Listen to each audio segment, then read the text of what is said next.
Hello, and welcome everybody to another episode of Pod Strickland. I'm your host, Shwin. This is episode 308. I am joined not by my co-host Perez, who is tired from his draft week escapades. So he has the day off, but I am joined by longtime frequent guest of the pod. His name is Geoffrey Rasmussen. That is at Frank Barrett 119 on Twitter. Jeff, how are you doing on this overcast, rainy Friday afternoon, evening? I'm doing good. We've actually faded. I'm down in South Carolina, and I swear this is my last week in South Carolina before I go out to Vegas. And well, actually, I'm going up to you guys for a little bit for a wedding, but then I'm going out to Vegas, and I was trying to get some golf in, and said rain all week, and we haven't seen rain once. I swear to God, on the forecast it said rain like over 50% every day, and I was like, oh, I'm not gonna be able to play it all, but I've been able to play golf like every day, so it's pretty nice down here. That's good. That's the good life. Yeah, it hasn't been like constant rain. It just like rains a little bit each day, which is annoying. But nobody's here to listen to us talk about the fucking weather, though. But before we get started, do have to make a few announcements. The first being that the Strickland has a Patreon which you can subscribe to. Actually, no, that's not how I start this ad read. What am I doing? The Strickland has an Instagram which you can subscribe to. That would be a huge help to us. We are on there at thestrick.land on IG. Give us a follow. We are posting all kinds of new content on there. The Strickland also has a YouTube channel where you may be watching this podcast. If you are and you have not done so already, please hit like and then subscribe to the channel. That would be a huge help to us. The Strickland also has merchandise, which is available on our website. We have sweatshirts, we have hats, we have t-shirts, we have coffee mugs, water bottles, you name it, we've got it. Again, that is on our website. And now finally, the Strickland does have a Patreon, which you can subscribe to. There are a number of different tiers. There is a $6 tier that gets you access to Pod Strickland, this podcast that I host every Friday with Prez. You also get access to the Strickland mailbag, hosted by Andrew Steele, a.k.a. Doug, a.k.a. the Doug Bag, alongside Dallas Amico. That comes out every other week. You also get access to the Strickland Discord, where the conversation never stops. There are further tiers. There is a $9 tier that gets you access to Strickland Roll, my solo pod, where I rant and rave about the Knicks even more. You also get access to wonderful premium articles by Matthew Miranda, one of the best in the business. There are further tiers. There's a $15 tier, $30 tier, $50 tier, and a $100 tier that's come with a variety of additional benefits like listening on pod recordings, merchandise discounts, and even potentially co-hosting a podcast alongside yours truly one day, whether you choose to subscribe or not. Not necessarily possible without you. And finally, this pod is also brought to you by Bet Online, which is your number one source for all your championship finals info, stats, news, and scores. Get the latest odds and lines and the latest match reports for this year's NBA and Stanley Cup finals. Bet Online is your sports intel headquarters this season, as we have you covered for all your insider sports wagering needs, from basketball and hockey to MLB, UFC, and boxing. The fastest and easiest way to get your betting info, including live betting options and your favorite casino and card games available to play right from your home. Get into the action today. Head to the website or use your mobile device to join, and be sure to use our promo code BLEAV, BLEAV, to receive your 50% bonus on your first deposit. Bet Online, where the game starts. All right. I mean, I guess we'll start with the draft, even though the Knicks didn't do anything. The Knicks did nothing. The Knicks did not make a draft pick. And I guess we can start with that. Like, I don't know. How did you feel about them not making a draft pick? Because I saw a lot of people, Knicks fans anyway, very upset about that. And like, I wanted them to make a pick. I don't know if I should be curious about it. And like, I just gotta say, I find the whole like, what are they doing? Are they sleeping? Are they like, I don't understand that. Like, it's just weird to me. And I don't know. I just find like the conversation, I find the conversation around this team very weird right now. I'll put it that way. Like, and I don't mean that in the sense of, I mean, look, you've expressed a lot of reservations about this team, which I think are more to do with, I don't know if they're concerns that you're like your concern is not the Knicks are going to suck next year, right? Like, you're not concerned about that. I think you're more concerned about, can they push the ceiling higher? Will they push the ceiling higher? Can they do it with Tibbs? Will they do it with Tibbs? which I'm also concerned about. Like that's part of the reason why, if it was up to me, I would move on from Tibbs, but that's not going to happen. So we can talk about just make a trade that makes it more clear. Like I think they have to do one of those two things. Yeah, and we can talk about that, but like I just find the fucking conversation around like the draft so weird, where it's like, oh my god, like the Knicks didn't second year they didn't draft anybody, and I'm just like, man, if we're still gonna do the whole fucking debate over last year's draft, considering what came out of that, is to me that's like you're pissed that they chose a different path from what you would have done, and you don't care that the Knicks are probably better positioned for it. I mean, I'm not going to say they're definitely better positioned for it than they would have been if they'd kept the pick and drafted, say, Jalen Williams or something like that. I think it's a different position. It's a different proposition bet. But like they're in a good position, like an objectively good position as a franchise. So I just find the idea of like, I can't, like, I'm so angry they didn't buy a pick. And I'm like we're angry that, like, I think they could have gotten into the draft. I would have liked them to get into the draft and take somebody, because I think it's nice to have a young guy on a contract and keeping the pipeline filled. I get that. I'm advocated for that. I think they should have done it. I would have done it. Fine. But like, I didn't spend any time on this draft. Like, I spent none at all. And I would venture to guess the people that are pissed that we didn't trade in at, like, one of those 20s picks that moved out, or like, buy a second rounder or whatever. It's like, are you pissed about a specific guy? Like, are you pissed they didn't take these three guys or this one guy or whatever it is? Or are you just pissed they didn't buy a pick? Because to me, the latter, just not, I'm mad they didn't get a pick. I don't understand that stance. Like, I can understand it if you're Prez. And Prez is like, I love this fucking kid. Like, he should have been a pick and we could have gotten this pick. Fine. I can at least accept that, because you're basically saying, like, this guy, I believe in him, whatever. But I don't know. Where are you at with the draft and them not picking? And like, are you upset about it, or are you kind of like? Because to me, I guess I'll just leave it at this, I'll let you kind of take it from here. I'm not. I can't say I'm upset they didn't get a draft pick, but I would have preferred they did draft somebody, right? Like I would have strongly preferred that. But to me, this stuff is small potatoes compared to, like, they are a good team right now. The concerns that I have about them is not anymore, like, I'm not concerned anymore of like getting young talent to bet on so that we can push our baseline forward. Like, we have enough young talent that is good on the roster that has pushed us to a certain baseline, where my overarching concern now, and this is where I agree with you, is like, how can we push the ceiling of this team? Because we're kind of, to me, like, you can argue we already were, but we're at least on the precipice of being a contender.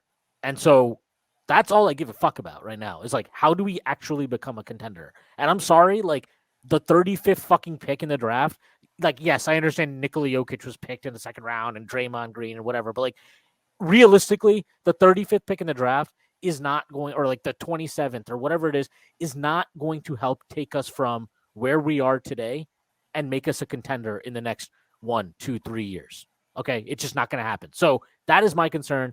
And in that sense, I kind of am apathetic towards what happened yesterday.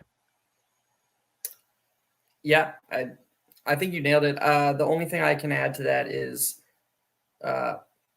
well, first of all, I want to say that I think a lot of anger is just, like, Twitter is filled with people who are just reactionary, and obviously, as you know. And so a lot of what you're seeing is just they were going to get mad at what seems like inaction. Like, they just wanted something to react to. And Right. so they weren't even given that, free piece of content of like breaking down a draft pick. And so that's where a lot of it's coming from. And I think that can pretty easily be ignored. I think the only credible source of frustration is if you find the Knicks in action at all emblematic of like where they are as a franchise right now, and you sort of dig a little deeper into why they're so comfortable just standing pat. And like, yeah, they're going to be fine. They've established a high floor. The foundation is there. But there is value in, as you've said many times, in keeping the pipeline flowing. And, and obviously if you have a lottery ticket, there's some chance, that you just luck box, something huge. Like the Knicks are removing any chance of that happening. And so when you dig a little deeper and you're like, why are they so comfortable with this? Why do they have no interest in renewing the pipeline? Really, the only answer is that they know that a rookie that they drafted would not play. And they know that because they know who their head coach is. And so, like, I'm sure people who, listen to this and have noticed that I'm on this, I've been on this more recently and I talk about Tibbs a lot, but like, I don't know what else there is to talk about because he wouldn't play the rookie. The front office knows this. So they're like, all right, why should we bother? Like, I don't know. And if that is the baseline of your frustration, I can't blame you for that. I can't blame anyone for just being like, what are we doing? Like, what is the goal here? Because I still don't really know. I mean, obviously, that the goal is to win a championship, but it still seems like the front office is trying to have its hands in too many different baskets. Yeah, I guess where I would push back on it is, Price has talked about this too.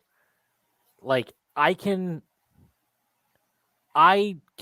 agree that Tibbs is too rigid and doesn't fucking all this stuff. We don't need to do like the whole rundown, the litany of issues I or you have with Tibbs. Everybody listening to this fucking podcast probably knows that by now. Also, I think he does good things, which whatever. Like, I don't think it's all bad. He does do good things also.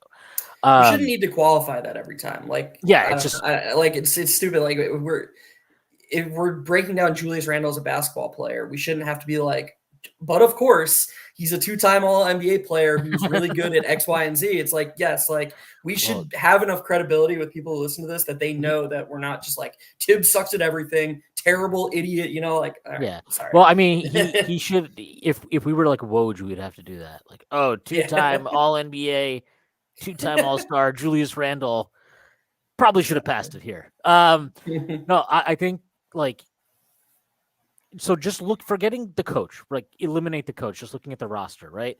I look at this team and I'm like, okay, there are 9 guys who are for sure in the rotation as things stand. We'll get to the OB thing, which whatever. Like I personally would guess, again, I have no. And you're including Josh Hart in that? Yes. Yeah. So there's definitely 9 guys that are, when the season ended and our roster was at full strength, there were 9 guys in the rotation, right? OB, we'll see what happens with him.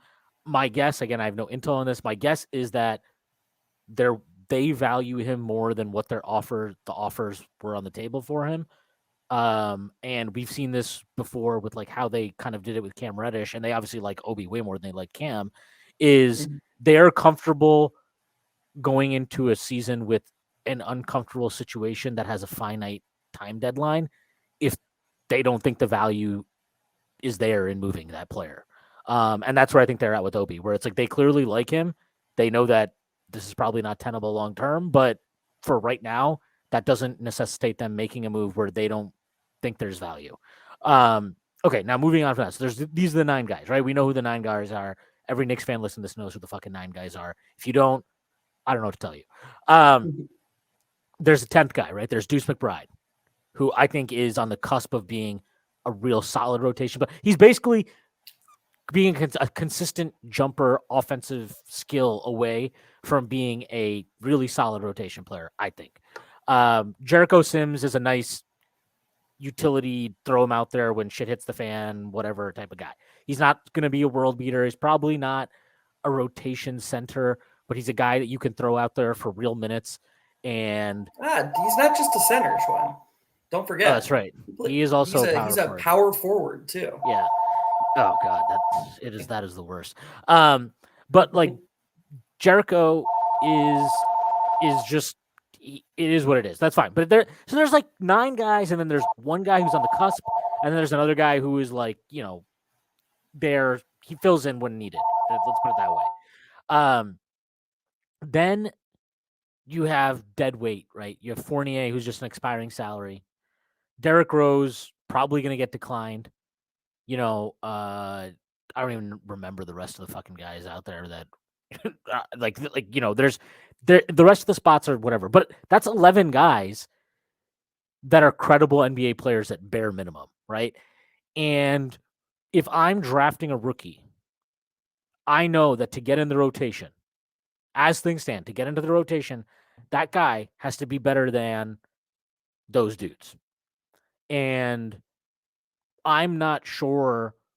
I think it's a reasonable standpoint to be like, if we could have moved Obi and let's say a second round pick or something to get into the first this year. But that guy might not be playing because we also have a mid-level exception. And we plan on signing somebody with the mid-level exception. And all of a sudden, like, we burned this guy's first year on his contract. Maybe we burned the second year of his contract. And now it's like you're in the kind of a situation that you are in with Obi, right? Where you're like, well, do we keep this dude or should we try to reset the contract clock? And I think that there are reasons to not take a player that go beyond Tibbs. I think like the roster is actually good. So it's reasonable. So you're assuming they're going to stand pat in this. I think no, I don't think they're going to stand pat. I think they will try to upgrade a spot in the rotation without I'll just put it out that this way. When you see links to Zach LaVine, when you see links to Paul George, to me, that's a pretty obvious sign. This is just me. People can interpret it different ways if they want. That is as a view to upgrading on RJ Barrett. That's what they think. Mm-hmm. That's what I think is the obvious takeaway from that. Again, people can disagree with that. That's my takeaway from it. I think they want to do that by using, it's not a coincidence, I don't think, again, that both those guys that they've been connected to, guess what? RJ Barrett plus Evan Fournier's expiring contract gets you right in that. There you go. You're done. You have matched the salary. You can make that trade today. I think they want to do that.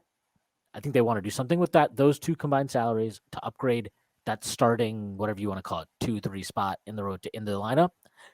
And I think they're willing to put in some picks, obviously, to consummate that deal. I think they'd be willing to throw in maybe a Deuce McBride to put in that deal. I'm not sure they would be willing to just throw Toppin in because I still think they seem to value him more than just a guy to throw in an aggregate salary match type of situation. Or is just like and we'll just give you Obi. Like, I don't think they seem to view him higher than that. So to me, that's what they want to do. And I think they want to use the mid-level exception to get another good player. And they're willing to deal with Tibbs's weird fucking hockey lineup psychotic thing that he does. I'm not dead certain about this stuff. This is just how I view it. So like I think they don't want to stand pat, but if you look at each offseason, what they've done, they've more or less they've identified things that they view as weaknesses in the lineup that they can incrementally improve. And then they go about doing that without creating gaps in other spots in the rotation. They don't always get it right. Obviously, we saw that, right? With Kemba and Fournier, they didn't get it right there. But I think they correctly identified, okay, we need to get better offensively in the backcourt, right? Elfrid Payton and Reggie Bullock, good soldiers, fine. But they're not going to be the guys that help get us to a competitive level. They correctly identified those, didn't correctly identify alternatives, right? But they also drafted a Quentin Grimes. And then last summer, which, again, they correctly identified, okay, our fucking starting point guard position sucks, and our backup 5 is, we talked about this during that season. That backup 5 spot was like low-key one of the biggest weaknesses in the Knicks rotation that year because the Taj minutes were not great, and Mitch missed, obviously, a bunch of time that year. He's coming back from his injury. So then, and Noel was fucking, oh my God. Noel just gave us nothing, right? Noel gave us absolutely nothing. So they correctly identified that as this is a spot we can improve. And they nailed both of those additions last year, right? Brunson, obviously great. Hartenstein, obviously great. me and you've talked about, they should have gone with quickly, whatever. Like, that's fine. They clearly signed a guy though that I don't think a single person can be like, that was not a good signing. Everybody, even if you think that was a bad signing, you need fucking help. That's all I can tell you. I think they have looked at this team. It's this clearly like a super. I just want to clarify my stance at least. It's clearly, it's inarguable that he's on like a discount contract. It's one of the maybe best the best non-rookie contract in the league. Yeah, I was gonna say it's the best contract for a top 30 player in the NBA, I would say. Well, other than like a Nikola Jokic max is that the best because he's just like, it doesn't matter. You can't pay him enough, right? Guys like him or Giannis or something, like, you can't pay those guys enough, and they're kind of capped to a point. But I know what you're saying. It's like, I think the best way to put it is he is the best non-rookie, non-max contract in the league. I don't even think that's close, actually. Yeah. But like, I think they've looked at the team's performance last year, and again, this is what I think, and this is what the data, like, we know that Leon has a bunch of nerds working for him, and I know you listen to the Part Now pod. This is not like me saying RJ Barrett can never get it together, or that the data proves that he is forever bad. I think the data just shows he was, for a litany of reasons, which we can talk about, not a productive player for them last year, in the sense of his impact on the floor hurt the team's output as a group. Like, the lineups were not great with him, right? All the lineup data with him is not good. Can I because I really loved your podcast. Can I add one thing to this, to what Seth said about the lineup data? Because RJ, his first 3 years were up and down in terms of impact data, but it was probably lower than the average fan would assume. And then last year was just a disaster. And I thought when Seth said that, he said impact data isn't about how good you are. It's about how good the lineups, or how did he finish that sentence? It was like, I think I think the sentiment was like, the impact data isn't necessarily telling you a player is bad, but it is telling you that the lineups they were in were at bare minimum, the lineups they were in were not conducive to getting the most out of that player. Yeah. So RJ's impact data and his lineup data, to me, it illustrates a point that I have long felt about the NBA. And I feel like the NBA has basically turned into, at least at the highest level, stars and then players who can play with stars. I think to swim in the NBA positively, you have to be one of those two players. And right now, to me, RJ is masquerading as a star, but he's supposed to be in group 2 right now. But he's not doing the stuff that group 2 players do well enough for his lineups to be good. So it kind of goes back to something Seth said a year ago that got Knicks fans, or a couple of years ago, that got Knicks fans all mad, when he said that Alex Caruso is better than RJ Barrett. And lots of Knicks fans were like, okay, well, Alex Caruso can't do what RJ Barrett can. But does he do it well enough? But does RJ Barrett do the stuff that he can do better than role players well enough for that to matter? And to me, the lineup data is saying that he doesn't. So if my theory is right, that you need to be a positive player in the NBA, you either need to be a real star or someone who can contribute next to a star. I hate that it always turns into this, because I don't want to turn it into these two players. But you look at someone like Emmanuel Quickley, who every Knicks fan agrees had the worst. You could say Grimes even, right? Grimes shot like shit from but I want to use Quickley because everyone talks about how bad he was in the playoffs. But for some reason, when he was on the court, the Knicks didn't sink. And if Quickley was so bad, the lineup should do worse. And the reason the lineups don't do worse is because even when Quickley isn't shooting the ball well, or like in the playoffs, he wasn't even initiating well, they had to take the ball out of his hands, he still provides baseline competence in areas that allows him to play next to other stars. So you put him on the court next to Jalen Brunson, and it doesn't matter if he never touches the ball. He's going to run around and screen. He's going to space well. He's going to provide gravity. And his defense is in the top, 10% of the league. He is providing that every single time he steps on the court. I'm not comparing him to Steph Curry, but there's an amazing YouTube video that's titled Steph Curry Has Never Had a Bad Game in His Entire Life.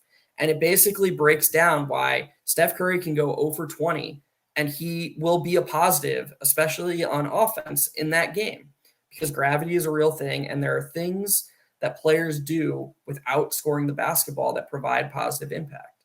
And so to bring this back to RJ Barrett is averaging 20 points, over 20 points for his career? No, not in the season for his NBA career. He's under. Is it he's over? Under. He's under, but still, yeah, I think, like I think he's proven as to be like a hoop nerd that he is, a competent plus bucket getter, but he doesn't score well enough to be in the star category. And I'm not saying he won't. I'm just saying in his first 4 years, he's only 22 years old. He's not scoring well enough to put himself in you're a lead initiator. We're going to put the ball in your hands all the time. The offense is going to hum around you. But then he also isn't like, okay, I'm not a star. I'm going to rebound. I'm going to defend consistently. He's at the Wiggins phase of his career where he's still like trying to be the man or one of the main guys, right? And I don't say this like as dismissively, like this is just where he is in his career. He's still like, I was the number 3 pick. I need to be, a leading contributor offensively. I need to have shit run through me. I have to, like, he's at that point where he's still trying to prove that he can do this thing. And he's not ready yet, potentially. Like, maybe he figures it out. It's possible that he figures out like how to be good in the role you're describing, like being a star, right? Maybe he becomes good at being a star. But if either way, he's not at the point where he's written off that possibility for himself. And it's just like, I'm just going to focus on like, finding spots off the ball and cutting and fucking rebounding and boxing out and like being a good screener. And like, he's not at that point, right? He's at a totally different stage of his career, at least how he views himself. And that's fine. And I just want to be very clear. I'm saying this not to say that RJ can't become those things. I'm saying this to try to shine a light on why his impact data is what it is. Because I think that the Knicks want him playing a role, and I think he sees himself playing a different role. And I think that chasm, that disparity in what RJ is and what he thinks he should be is highly responsible for why lineups he's in don't perform well, because I would ask you this. What do you think the Knicks want from him versus what he wants for himself? I think they want him to be. And just sorry, and I want to, and also when I say the Knicks, do you think that there's a discrepancy between what the front office wants from him and what Tibbs wants from him? No, I think they're pretty much in lockstep. My guess is, given that the front office is, at least on some level, pretty analytical, my guess is they think about stuff like range of outcomes and ceilings and floors a little bit more than Tibbs does. Mm-hmm. I would guess that Tibbs is much more direct in X's and O's, and he has like a role etched out for RJ that isn't really catered to RJ's skill set, but is more like, okay, you're the wing and you're a wing and you're our third option. Here are the things I want you to focus on. And then it's kind of like, okay, and how does that correlate with what you do well? Well, we know RJ is a willing shooter, and we know he's good at getting to the basket. So we'll give you, some pistol action every now and then, but we see you mostly as a floor spacer and a play finisher. And I think that RJ sees himself closer to what he was at the end of the 2022 season, when Randall was kind of like in a funk and, quickly was coming on, but he was still a bench player. RJ was pretty much the guy. And, Seth said it on your pod. He averaged over 10 free throws a game. That is indicative of what kind of usage he was carrying and how not heliocentric, but just how involved in the offense was. It's kind of jarring to watch RJ now, at least last season, and just think about like how frequently they would go, 3-4 minutes without him even touching the ball. And this isn't just when Brunson and Randall were on the court. I believe that Quickly did a better job of like elevating RJ than the starters did. But even when, it was Quickly RJ in the bench, there would be times when RJ could just kind of get lost in the offense. And yeah, I definitely think he wants more. And we're kind of going in circles here, but it's kind of frustrating as a Knicks fan because this was supposed to be, our one chance at like, okay, we finally get a top 3 pick and we like this kid, and they really haven't done much at all to cater to him. And so we could talk about, the lack of space he plays in his whole career, but at the end of the day, he's entering year 5, and the lineup data is what it is. And so it's basically like what the Knicks have to assess for themselves is RJ going to organically make a leap that will make it impossible for, Tibbs? Because to be fair to Tibbs, when RJ, has a 52, 53 true shooting percentage and he's shooting 30% from 3, and during the regular season, he's not finishing very effectively, even like in the paint. He's not passing on drives very much at all. What is the incentive for a coach who is trying to win and who's on the hot seat? He's not really incentivized to be like, oh, I'm going to take the ball out of Jalen Brunson, Julius Randle's hands and give it to you, And so if RJ wants to be one of those group 1 star players, it's on him to organically make it happen at this point. And if it doesn't happen, I'm all for having the conversation how the Knicks failed him. But the Knicks have to react with, like, Leon Rose has to react to the information he has at hand. And whether or not that's RJ's fault, they got to do what they got to do. And the only other path to RJ remaining a Knick is to him saying to himself and whoever is coaching him off on the side saying, look, Julius Randle was just an all-NBA player. Jalen Brunson is Jalen Brunson. You are firmly the third option on this team. And here's what being a third option on an NBA team in 2023 involves. You have to improve your shooting. Your defensive effort has to be more consistent. Your rebounding, all the stuff that allows role players to stay on the floor next to stars. RJ has to get better at all of those. And if he can't, you sort of understand why the front office is like, okay, he doesn't exactly fit the role that we want for a role player wing.